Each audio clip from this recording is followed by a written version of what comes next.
Donc je me présente rapidement, c'est cette interface entre, on va dire, ma vie professionnelle d'universitaire, chercheur, Agro-Paris Ray d'un côté, et puis qui me donne donc on va dire une approche scientifique pour analyser un certain nombre de phénomènes, de mouvements, de dynamiques sociales.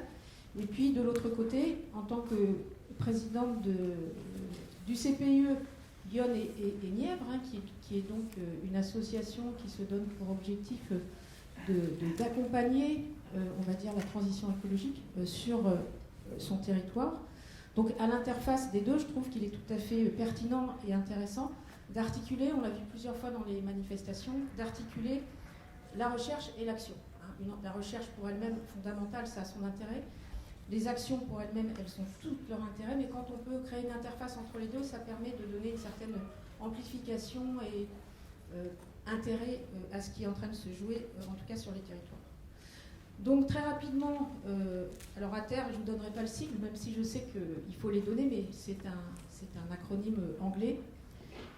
En tout cas, ça signifie transition agroécologique dans les systèmes alimentaires. C'est un programme européen qui est financé par une ligne budgétaire qui est une ligne qui promeut les échanges interdisciplinaires, intersectoriels et interdisciplinaires, c'est-à-dire que ça concerne aussi bien l'enseignement que la recherche, que les collectivités territoriales, que les bureaux d'études, que le milieu associatif et les mobilisations citoyennes. Et donc, à terre, c'est un projet qui a été élu sur cette ligne-là pour développer des travaux autour des transitions agroécologiques dans les systèmes alimentaires. Alors, il s'organise autour d'une équipe assez élargie d'acteurs de tout horizon. Hein. Il y a 19 organismes qui participent à ce projet. Il y a 5 pays. On peut peut-être mettre la photo des pays.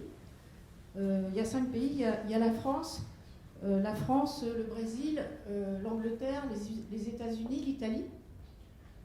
Ça fait 5, je n'ai pas compté. Et là, en fait, chaque fois que vous voyez des petits carrés, c'est un partenaire qui peut être bureau d'études, milieu associatif, laboratoire de recherche, etc., etc.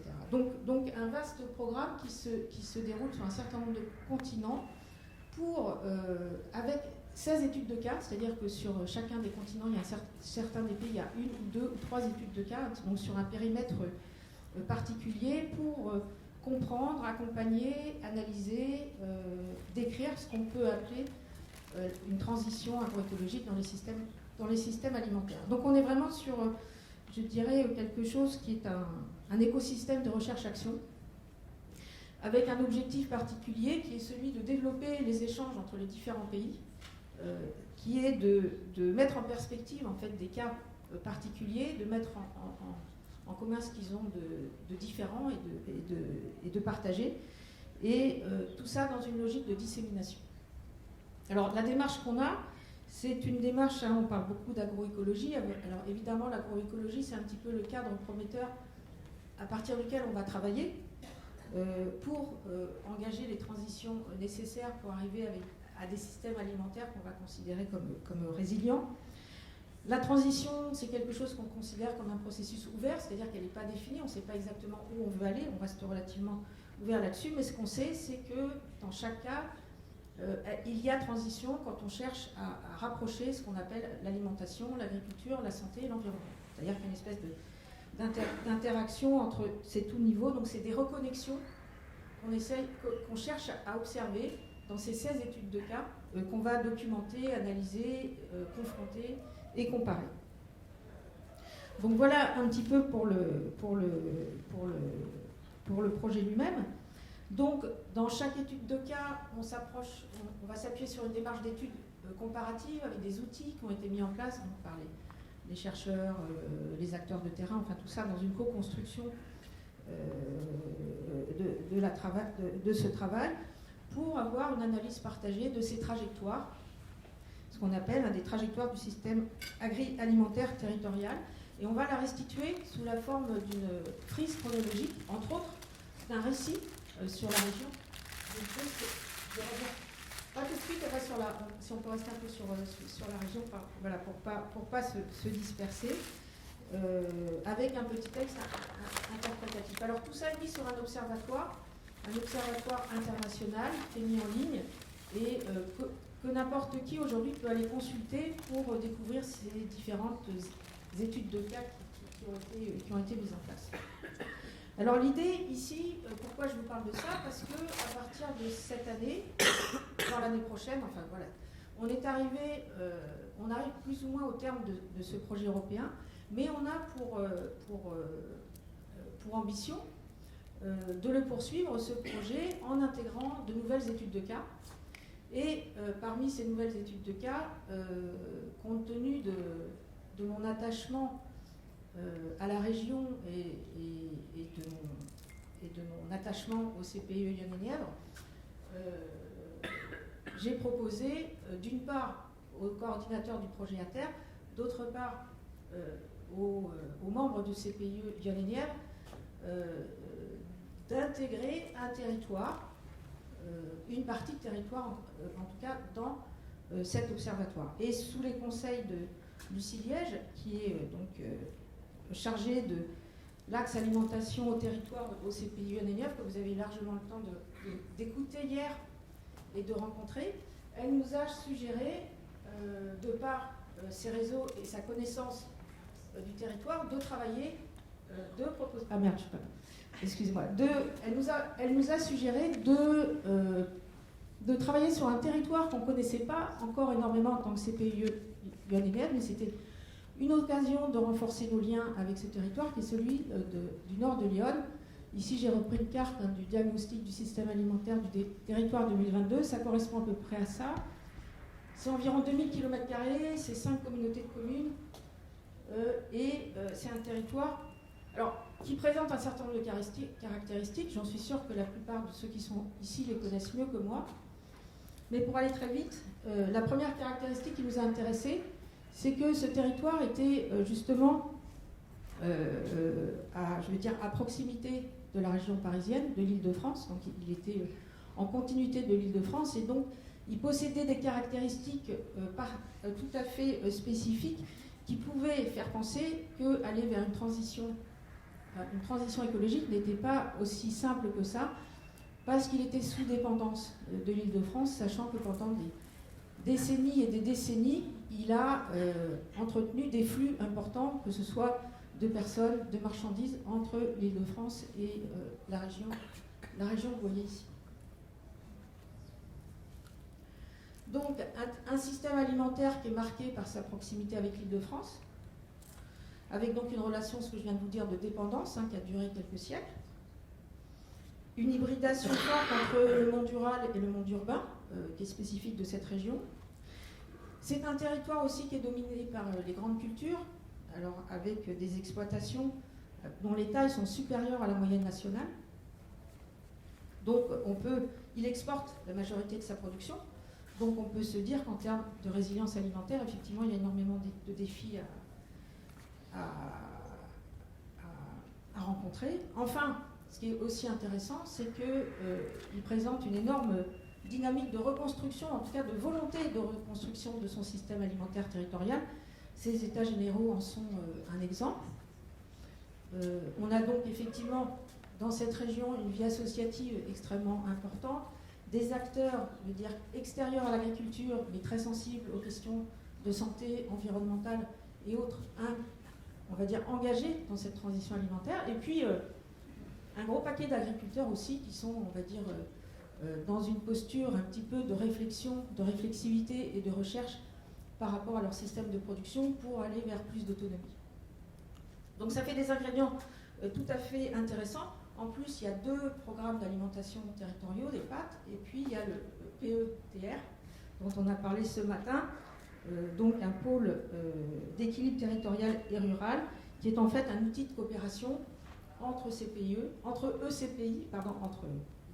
collectivités territoriales, et en particulier qui fédère aussi des élus, pour finalement faire un peu bouger et réfléchir aux problématiques qui sont les leurs.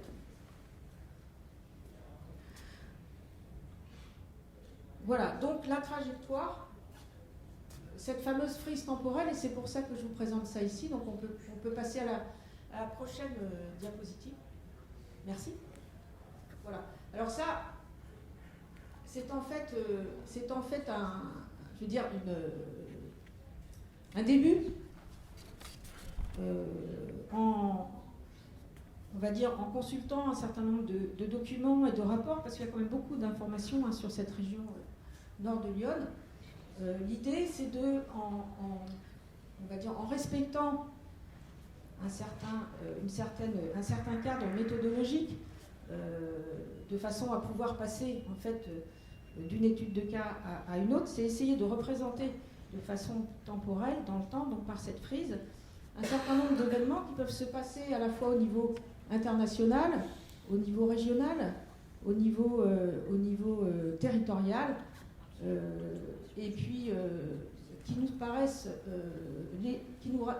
intéressants pour témoigner de ce qui se passe en termes de transition écologique, aussi bien dans ses effets, on va dire, dans les acteurs qui sont réellement on va dire, impliqués dans ce sens-là, qu'on peut noter aussi un certain nombre d'actions ou de choses qui vont ralentir ou freiner cette transition écologique.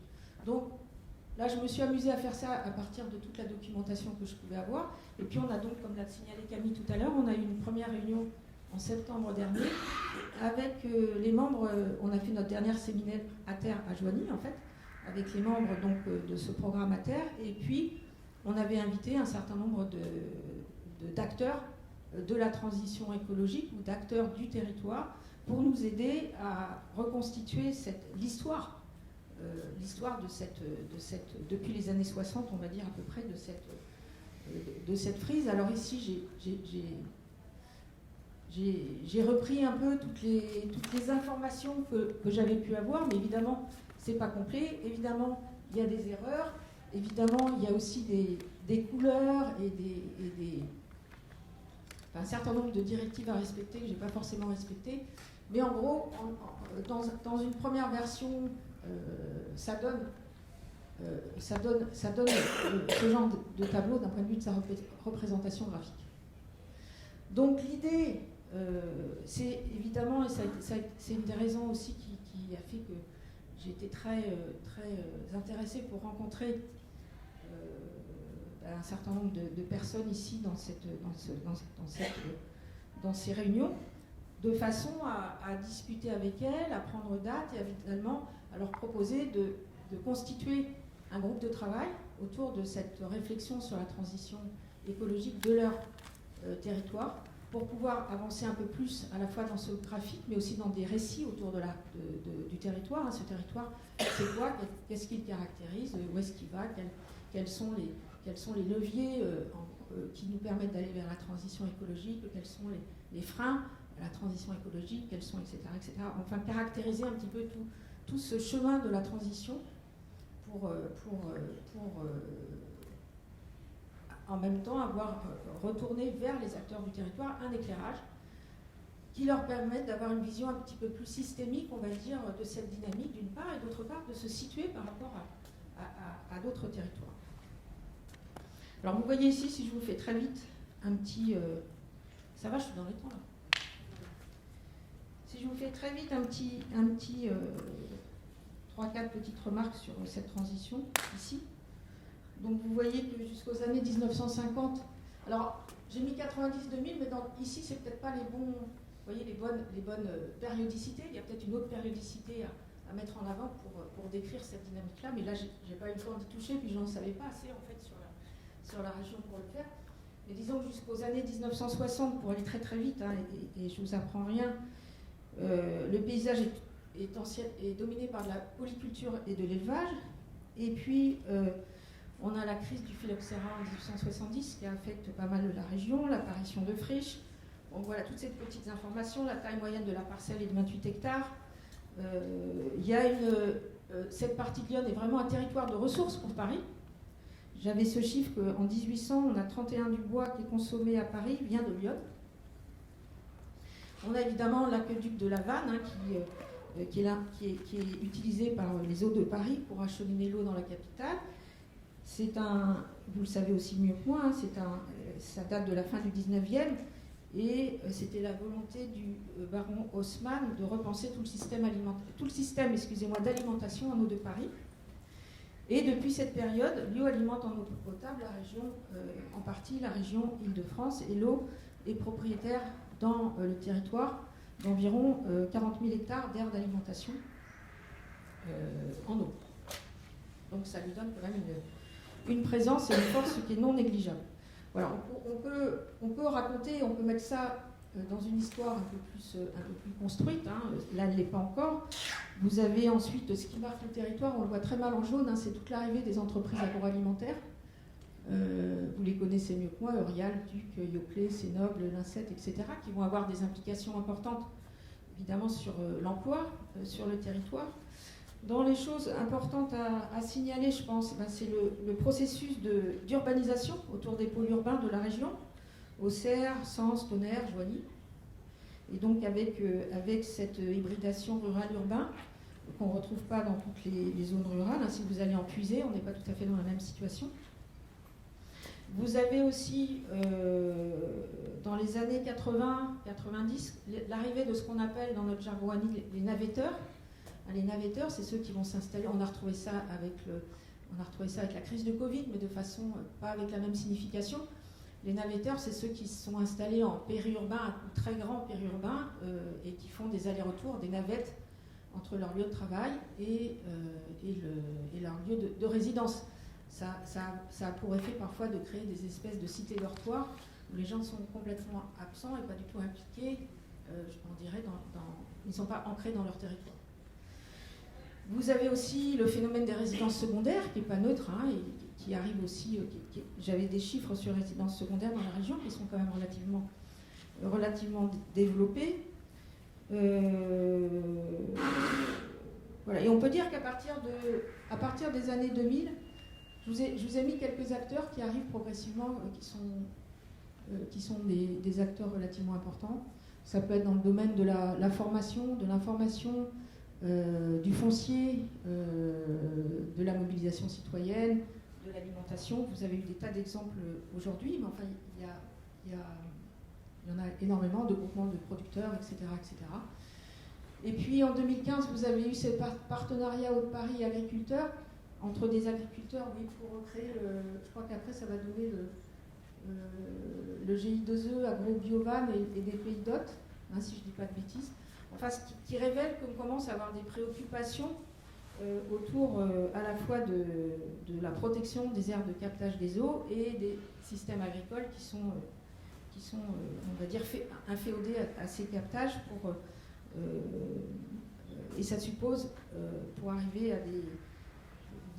à progresser sur ces questions-là, ça suppose de créer des formes de partenariat où interviennent la question agricole, la question de l'eau et la question de l'alimentation. Et tout ça dans le sens, normalement, de l'intérêt commun, l'intérêt général.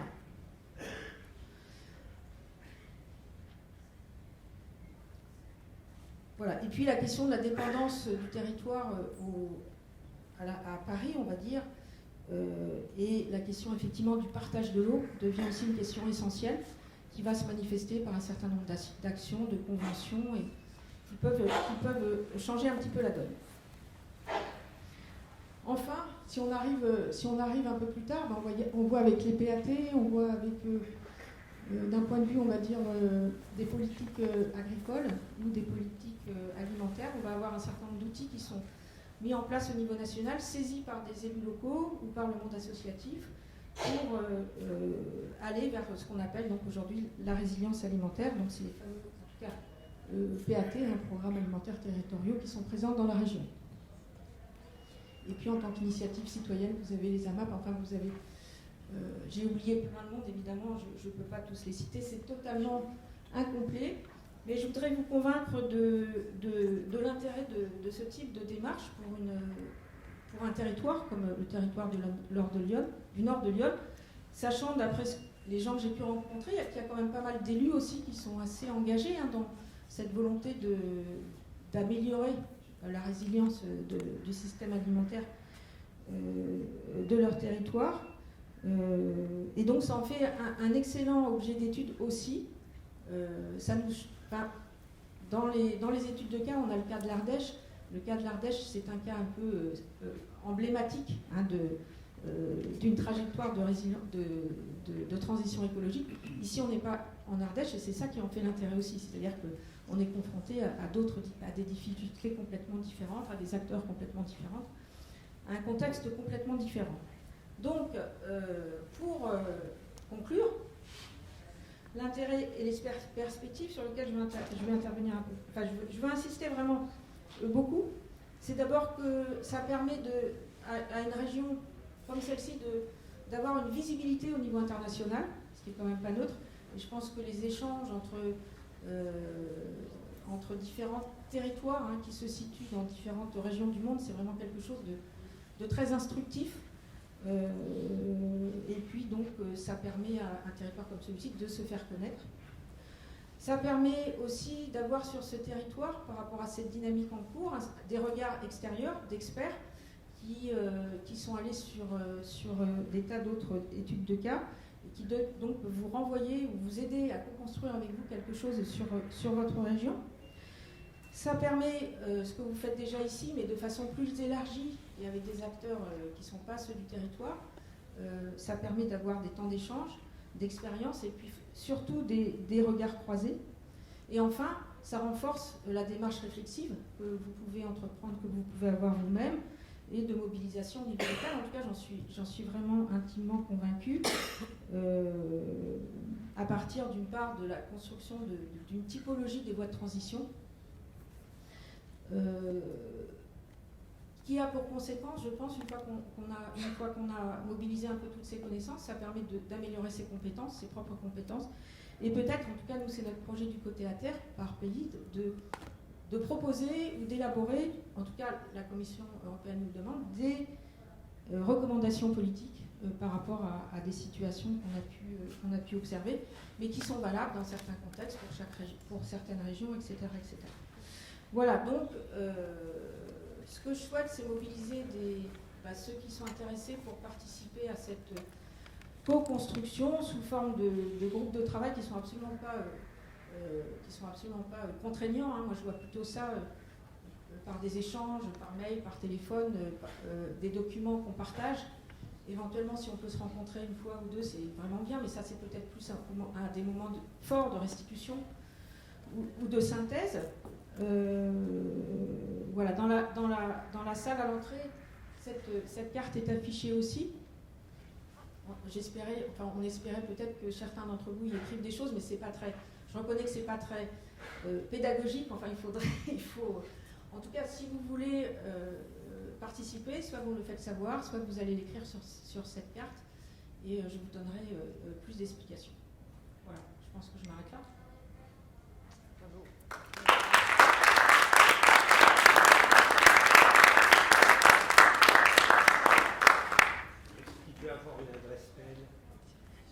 Oui, alors, il y a une adresse mail sur la première diapo.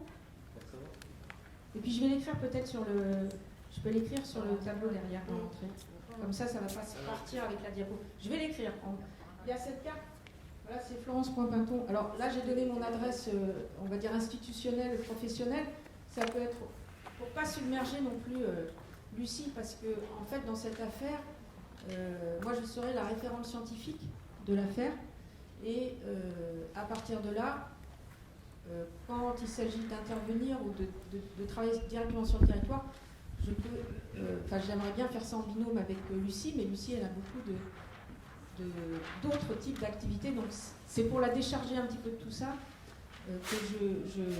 et recevoir les mails en direct que je vous ai mis mon adresse institutionnelle. Vu que Florence a été parfaite, vous avez le droit de poser une ou deux questions. Je suis la seule, parfaite. Si vous avez une question, on peut en prendre une. On est prêt? On enchaîne alors. Merci beaucoup. Je trouve que c'est super. Ah, Claire, vas-y. J'avais une toute petite question. Vous avez dit que c'était proche de la fin. L'étude était proche de la fin et ça serait vraiment très intéressant d'avoir une restitution de vos conclusions quand ça sera fini, quand ça sera possible. Alors, rendez-vous à prendre. Je pense que si. Ça marche. Une restitution, je la ferai avec plaisir si justement on met en place ce groupe de travail pour situer le cas de Lyon dans l'ensemble. Mais là, c'est vrai qu'on est dans les synthèses. Il y a un bouquin qui doit être publié, ça doit être présenté à Bruxelles au mois d'avril. Vous voyez, donc c'est pas encore complètement au point, mais il y aura moyen de faire une restitution. Je ne sais pas si c'est public par mon intermédiaire. Il y a un site aussi de. Je l'ai trouvé là, je ne sais plus où il est. C'est peut-être la diapo. Ah non, il a dû sauter avec une diapo. Il y a aussi un site pour aller sur l'Observatoire international. Vous pouvez y aller comme vous voulez et naviguer dessus pour voir les différentes études de cas, par exemple, ou les synthèses sur un certain nombre de problèmes. On a une attention très, très, très forte aussi aux politiques publiques, hein. Aussi bien ce qui vient du bas que ce qui vient du haut, et les questions internationales.